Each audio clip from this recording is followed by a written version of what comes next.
This is The Time Machine, annotated, the original 1895 unabridged and complete edition, written by H.G. Wells, narrated by ElevenLabs Digital Audio Voice Anarita 2. Chapter 7. A Sudden Shock. As I stood there musing over this too-perfect triumph of man, the full moon, yellow and gibbous, came up out of an overflow of silver light in the northeast. The bright little figures ceased to move about below, a noiseless owl flitted by, and I shivered with the chill of the night. I determined to descend and find where I could sleep. I looked for the building I knew. Then my eye travelled along to the figure of the white sphinx upon the pedestal of bronze, growing distinct as the light of the rising moon grew brighter. I could see the silver birch against it. There was the tangle of rhododendron bushes, black in the pale light, and there was the little lawn. I looked at the lawn again. A queer doubt chilled my complacency. No, said I stoutly to myself, that was not the lawn. But it was the lawn, for the white leprous face of the Sphinx was towards it. Can you imagine what I felt as this conviction came home to me? But you cannot. The time machine was gone. At once, like a lash across the face, came the possibility of losing my own age, of being left helpless in this strange new world.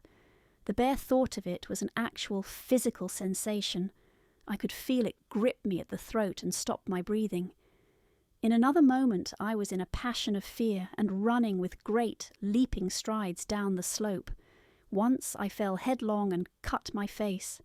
I lost no time in stanching the blood, but jumped up and ran on, with a warm trickle down my cheek and chin. All the time I ran I was saying to myself, "They have moved it a little, pushed it under the bushes out of the way." Nevertheless, I ran with all my might, all the time with the certainty that sometimes comes with excessive dread. I knew that such assurance was folly, knew instinctively that the machine was removed out of my reach. My breath came with pain. I suppose I covered the whole distance from the hill crest to the little lawn, 2 miles perhaps, in 10 minutes, and I am not a young man. I cursed aloud as I ran at my confident folly in leaving the machine, wasting good breath thereby. I cried aloud, and none answered. Not a creature seemed to be stirring in that moonlit world. When I reached the lawn, my worst fears were realized. Not a trace of the thing was to be seen. I felt faint and cold when I faced the empty space among the black tangle of bushes. I ran round it furiously as if the thing might be hidden in a corner, and then stopped abruptly with my hands clutching my hair. Above me towered the Sphinx upon the bronze pedestal, white, shining, leprous, in the light of the rising moon. It seemed to smile in mockery of my dismay. I might have consoled myself by imagining the little people had put the mechanism in some shelter for me, had I not felt assured of their physical and intellectual inadequacy. That is what dismayed me, the sense of some hitherto unsuspected power through whose intervention my invention had vanished. Yet, for one thing, I felt assured. Unless some other age had produced its exact duplicate, the machine could not have moved in time. The attachment of the levers, I will show you the method later, prevented anyone from tampering with it in that way when they were removed. It had moved and was hid only in space. But then, where could it be? I think I must have had a kind of frenzy. I remember running violently in and out among the moonlit bushes all round the Sphinx and startling some white animal that, in the dim light, I took for a small deer. I remember, too, late that night, beating the bushes with my clenched fist until my knuckles were gashed and bleeding from the broken twigs. Then, sobbing and raving in my anguish of mind, I went down to the great building of stone. The big hall was dark, silent, and deserted. I slipped on the uneven floor and fell over one of the malachite tables, almost breaking my shin. I lit a match and went on past the dusty curtains, of which I have told you.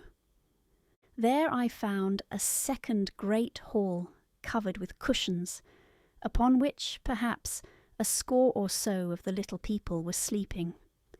I have no doubt they found my second appearance strange enough, coming suddenly out of the quiet darkness with inarticulate noises and the splutter and flare of a match, for they had forgotten about matches. "Where is my time machine?" I began, bawling like an angry child, laying hands upon them and shaking them up together. It must have been very queer to them. Some laughed. Most of them looked sorely frightened. When I saw them standing round me, it came into my head that I was doing as foolish a thing as it was possible for me to do under the circumstances, in trying to revive the sensation of fear. For, reasoning from their daylight behaviour, I thought that fear must be forgotten. Abruptly I dashed down the match, and knocking one of the people over in my course, went blundering across the big dining hall again, out under the moonlight. I heard cries of terror and their little feet running and stumbling this way and that.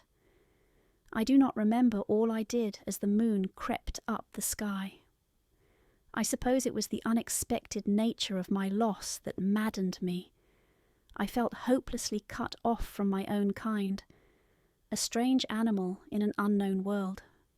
I must have raved to and fro, screaming and crying upon God and fate. I have a memory of horrible fatigue as the long night of despair wore away, of looking in this impossible place and that, of groping among moonlit ruins and touching strange creatures in the black shadows. At last, of lying on the ground near the Sphinx and weeping with absolute wretchedness, even anger at the folly of leaving the machine, having leaked away with my strength. I had nothing left but misery. Then I slept, and when I woke again it was full day, and a couple of sparrows were hopping round me on the turf within reach of my arm. I sat up in the freshness of the morning, trying to remember how I had got there, and why I had such a profound sense of desertion and despair. Then things came clear in my mind. With the plain, reasonable daylight, I could look my circumstances fairly in the face. I saw the wild folly of my frenzy overnight, and I could reason with myself. "Suppose the worst," I said. "Suppose the machine altogether lost, perhaps destroyed? It behoves me to be calm and patient, to learn the way of the people, to get a clear idea of the method of my loss, and the means of getting materials and tools, so that, in the end, perhaps, I may make another. That would be my only hope, a poor hope, perhaps, but better than despair. And, after all, it was a beautiful and curious world. But, probably, the machine had only been taken away. Still, I must be calm and patient, find its hiding place and recover it by force or cunning. And, with that, I scrambled to my feet and looked about me, wondering where I could bathe. I felt weary, stiff, and travel-soiled. The freshness of the morning made me desire an equal freshness. I had exhausted my emotion. Indeed, as I went about my business, I found myself wondering at my intense excitement overnight. I made a careful examination of the ground about the little lawn. I wasted some time in futile questionings, conveyed as well as I was able to such of the little people as came by. They all failed to understand my gestures. Some were simply stolid, some thought it was a jest and laughed at me. I had the hardest task in the world to keep my hands off their pretty laughing faces. It was a foolish impulse, but the devil, begotten of fear and blind anger, was ill-curbed and still eager to take advantage of my perplexity. The turf gave better counsel. I found a groove ripped in it, about midway between the pedestal of the Sphinx and the marks of my feet where, on arrival, I had struggled with the overturned machine. There were other signs of removal about, with queer, narrow footprints like those I could imagine made by a sloth. This directed my closer attention to the pedestal. It was, as I think I have said, of bronze. It was not a mere block, but highly decorated with deep framed panels on either side. I went and rapped at these. The pedestal was hollow. Examining the panels with care, I found them discontinuous with the frames. There were no handles or keyholes, but possibly the panels, if they were doors, as I supposed, opened from within. One thing was clear enough to my mind. It took no very great mental effort to infer that my time machine was inside that pedestal, but how it got there was a different problem. I saw the heads of two orange-clad people coming through the bushes and under some blossom-covered apple trees towards me. I turned smiling to them and beckoned them to me. They came, and then, pointing to the bronze pedestal, I tried to intimate my wish to open it. But at my first gesture towards this they behaved very oddly. I don't know how to convey their expression to you. Suppose you were to use a grossly improper gesture to a delicate-minded woman, it is how she would look. They went off as if they had received the last possible insult. I tried a sweet-looking little chap in white next, with exactly the same result. Somehow his manner made me feel ashamed of myself. But, as you know, I wanted the time machine, and I tried him once more. As he turned off, like the others, my temper got the better of me. In 3 strides I was after him, had him by the loose part of his robe round the neck, and began dragging him towards the Sphinx. Then I saw the horror and repugnance of his face, and all of a sudden I let him go. But I was not beaten yet. I banged with my fist at the bronze panels. I thought I heard something stir inside. To be explicit, I thought I heard a sound like a chuckle, but I must have been mistaken. Then I got a big pebble from the river, and came and hammered till I had flattened a coil in the decorations, and the verdigris came off in powdery flakes. The delicate little people must have heard me hammering in gusty outbreaks a mile away on either hand, but nothing came of it. I saw a crowd of them upon the slopes, looking furtively at me. At last, hot and tired, I sat down to watch the place. But I was too restless to watch long. I am too occidental for a long vigil. I could work at a problem for years, but to wait inactive for 24 hours, that is another matter. I got up after a time and began walking aimlessly through the bushes towards the hill again. "Patience," said I to myself. "If you want your machine again, you must leave that Sphinx alone. If they mean to take your machine away, it's little good your wrecking their bronze panels. And if they don't, you will get it back as soon as you can ask for it. To sit among all those unknown things before a puzzle like that is hopeless. That way lies monomania. Face this world. Learn its ways, watch it, be careful of too hasty guesses at its meaning. In the end you will find clues to it all." Then suddenly the humour of the situation came into my mind, the thought of the years I had spent in study and toil to get into the future age, and now my passion of anxiety to get out of it.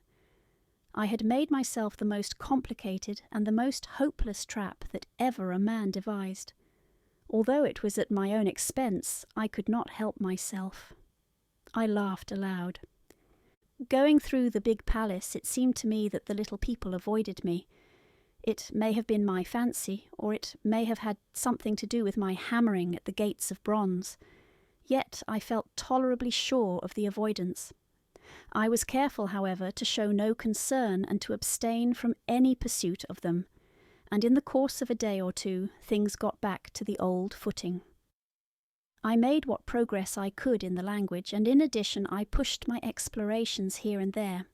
Either I missed some subtle point, or their language was excessively simple, almost exclusively composed of concrete substantives and verbs. There seemed to be few, if any, abstract terms or little use of figurative language. Their sentences were usually simple and of 2 words, and I failed to convey or understand any but the simplest propositions. I determined to put the thought of my time machine and the mystery of the bronze doors under the Sphinx as much as possible in a corner of memory, until my growing knowledge would lead me back to them in a natural way. Yet a certain feeling, you may understand, tethered me in a circle of a few miles round the point of my arrival.